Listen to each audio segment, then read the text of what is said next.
Sir hi sir, ನಾನು fold 4 ತಗೊಂಡಿದ್ದೆ. Front display working ಆಗ್ತಾ ಇದೆ, ಬಟ್ ಒಳಗಡೆ ಇನ್ ಡಿಸ್ಪ್ಲೇ ಒಂದು ಬ್ಲ್ಯಾಂಕ್ ಆಗ್ತಾ ಇದೆ. ಡಿಸ್ಪ್ಲೇ ಏನು ಮಾಡ್ಬೇಕು ಸರ್? ಕೊಡಿ ಸರ್, ನೋಡೋಣ, ಚೆಕ್ ಮಾಡೋಣ. ಒಂದ್ಸರಿ ಬರುತ್ತೆ, ಒಂದ್ಸರಿ ಬರಲ್ಲ, ಬ್ಲ್ಯಾಂಕ್ ಆಗುತ್ತೆ.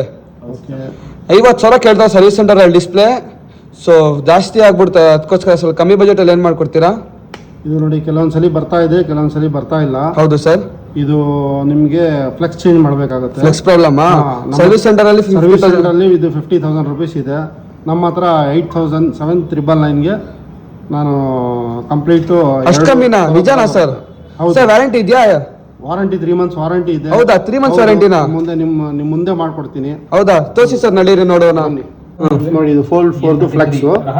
ಸೊ ಇದು ಹ್ಯಾಂಡ್ ಸೆಟ್ ನ ಕಂಪ್ಲೀಟ್ ರಿಮೂವ್ ಮಾಡಬೇಕಾಗತ್ತೆ. ರಿಮೂವ್ ಮಾಡ್ಬಿಟ್ಟು ಇದನ್ನ ರೀಪ್ಲೇಸ್ ಮಾಡಿದ್ರೆ ಒಳಗಡೆ ಡಿಸ್ಪ್ಲೇನು ಕಂಪ್ಲೀಟ್ ಆಗಿ ಬರುತ್ತೆ, ಒಳಗಡೆದು ಕಂಪ್ಲೀಟ್ ಡಿಸ್ಪ್ಲೇ ವರ್ಕ್ ಆಗುತ್ತೆ. Okay okay. ಡಿಸ್ಪ್ಲೇ ರಿಮೂವ್ ಆಯ್ತಾ? ಇನ್ ಡಿಸ್ಪ್ಲೇ ರಿಮೂವ್ ಆಯ್ತು ಸರ್. ಏನ್ ಸರ್ ಪೇಪರ್ ತರ ಆಯ್ತಾ ಡಿಸ್ಪ್ಲೇ ಇದು? ಹೌದು, ಅದಕ್ಕೆ ಇದು 50,000 ರುಪೀಸ್. 50,000? ಹೌದು. ಸೊ ಇದು ಸ್ಟ್ರಿಪ್ ನೋಡಿ, ಸ್ಟ್ರಿಪ್ ಎಲ್ಲ ಕಟ್ ಆಗಿದೆ. ಅದಕ್ಕೋಸ್ಕರ ಸ್ಕ್ರೀನ್ ಪ್ರಾಬ್ಲಮ್. ಸರ್ ಹೆಂಗಾಗುತ್ತೆ ಇದು ಫ್ಲೆಕ್ಸ್ ಪ್ರಾಬ್ಲಮ್? ಹೆಂಗಾಗುತ್ತೆ ಇದು? ನೀವು ಫೋಲ್ಡ್ ನೀವು ಹೇಗೆ ಯೂಸ್ ಮಾಡ್ತೀರಾ ಅದರಲ್ಲಿ ಸೆಂಟ್ರಲ್ಲಿ ಏನಾಗುತ್ತೆ, ಅದರದ್ದು ಕನೆಕ್ಷನ್ಸ್ ಬಿಟ್ಕೊಂಡು ರಿಪ್ಲೈ ಇದಾಗುತ್ತೆ. ಹೊಸ ಸ್ಟ್ರಿಪ್ ಎಲ್ಲ ಫಿಕ್ಸ್ ಆಗಿದೆ. ಅಲ್ಲಿ ನೋಡ್ಬೋದು ಫ್ಲೆಕ್ಸ್ ಪ್ರಾಬ್ಲಮ್ನ ಕ್ಲಿಯರ್ ಆಗಿದೆ. ಸೊ ನೋಡ್ಬೋದು, ಎಲ್ಲ ವರ್ಕಿಂಗ್ ಆಗ್ತಾ ಇದೆ. ಸೊ ಎಲ್ಲ ಚೆಕ್ ಮಾಡ್ಬೋದು.